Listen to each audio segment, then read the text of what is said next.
Hello and welcome to this short webinar, MISRA Myths Busted, part of the Why MISRA Matters playlist.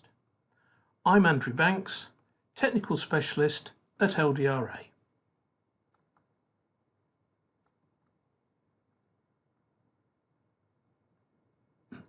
In this webinar, we'll look at 4 myths that exist around MISRA and try and dispel them.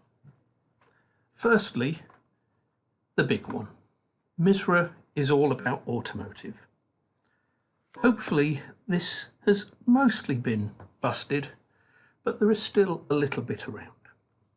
And that misunderstanding is that MISRA C is only applicable to the automotive industry. Now, it's true, absolutely, that MISRA C was originated by the automotive industry for the automotive industry. We're very proud of that heritage and do not wish to lose it. However, like all good things, the scope and the effect of a product can go much beyond what was originally intended. So, the reality is that MISRA C is applicable to any industry that requires high integrity software. And to prove that, MISRA C has been adopted by many industries, including medical, rail, aerospace, space and defence, and so on. And 2 examples that I cite here: the Jet Propulsion Laboratory, their coding standards are based on MISRA C, and equally the F-35 Joint Strike Fighter coding standards, although for C++, are based around MISRA C 2004. So it's quite clear that MISRA C is applicable to any industry. More recently, the question has come up about security. What does MISRA have to say about that? So the misunderstanding is that MISRA C is only a safety coding standard, not a secure or security one. And in many ways, that's MISRA's own fault, because the vision states that MISRA C is for use in safety-related software. However, it also says that its applicability is to any application with high integrity or high reliability requirements. So it's just as useful in the safety and the security spheres. And in fact, the revised version of MISRA C, published early in 2019, has addressed this. But the perception still remains. So let's look at some of that detail. Now, there's 2 main coding standards out there, other than MISRA, that seek to address security. Firstly, there's ISO IEC TS 17961, the so-called C Secure coding rules. And this is produced by the same working group that's responsible for the C standard itself. The same working group that tells you there is actually nothing wrong with the C standard, if you saw the previous webinar in this series, yet they have produced an additional standard to address some of the problems. Now, this was originally proposed to be based on Cert C, which we'll come to in a moment, but was significantly rationalised. And C Secure makes a very pertinent point. In practice, security critical and safety critical code have the same requirements, and MISRA agrees absolutely with that statement. And C Secure produces a set of recommendations, and in 2016, MISRA mapped those requirements, all 46 of them, to show how well they were covered. And there were a couple that snuck through. So Amendment 1, published in 2016, sought to address all of those. So you can see that all 46 recommendations of C Secure are covered by MISRA. Now, some of the MISRA rules are quite strict, i.e. we ban whole segments of the language, but that is because those areas are particularly poorly defined. Now Cert C is equally worthy of consideration, and that is in its second edition. It was published in 2017, although the website does incrementally update things. Now, it now has 99 rules, and MISRA maps most of those. There are some that are outside of the scope of the current version of MISRA C, because CERT has extended fully into C11 that MISRA currently doesn't. We have a couple that MISRA doesn't directly address, and several of those are related to the random number generator feature in the C language that is very, very non-random. So we can show you that MISRA maps to all of both of these main guidance, and the addendums showing these matrices are freely available for download off the MISRA website. The third myth that we've often heard is actually MISRA is all you need. If the code compiles and there's no static analysis warnings, then I have good code. If only it was that simple. Now, MISRA itself advises that MISRA C is meant to take place within the context of a documented software development process.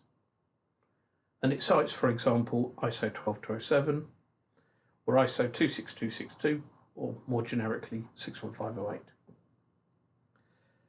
Good software does not begin and end just by using MISRA guidelines or similar. And this is also shown with MISRA. I mean, many people jump directly to the rules, and they ignore the wider context in which they're intended, the process, the methods, the techniques. There are actually 6 chapters at the front of MISRA C that are often overlooked. They talk about how to configure the tool,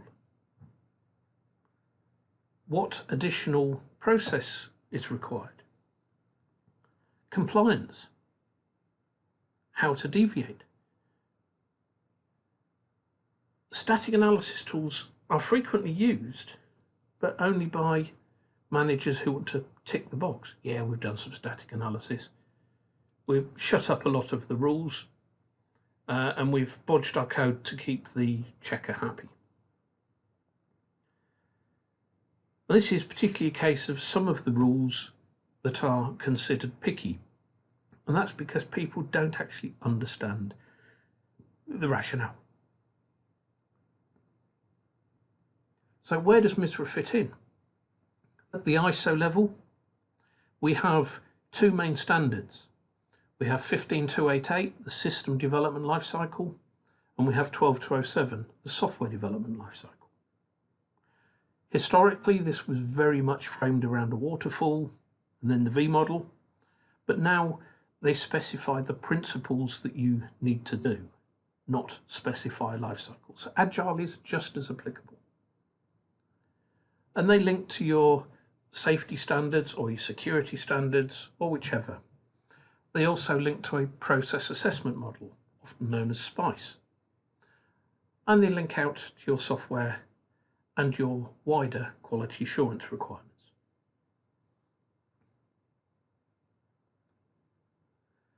And from this, it can be quite clearly seen that high quality code comes from understanding what you need to do, your functional requirements, but also the other constraints, the non-functional. So to produce high quality code, we need to understand those requirements, establish a design, know how you're going to do it, implement the design, do it, verify your code, validate your code, and then have controlled release procedures.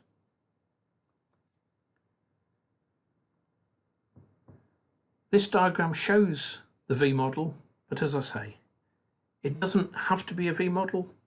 It can be agile, it can be a waterfall, it can be any life cycle you have. But it's making sure you do all of these steps is what helps you produce high quality code.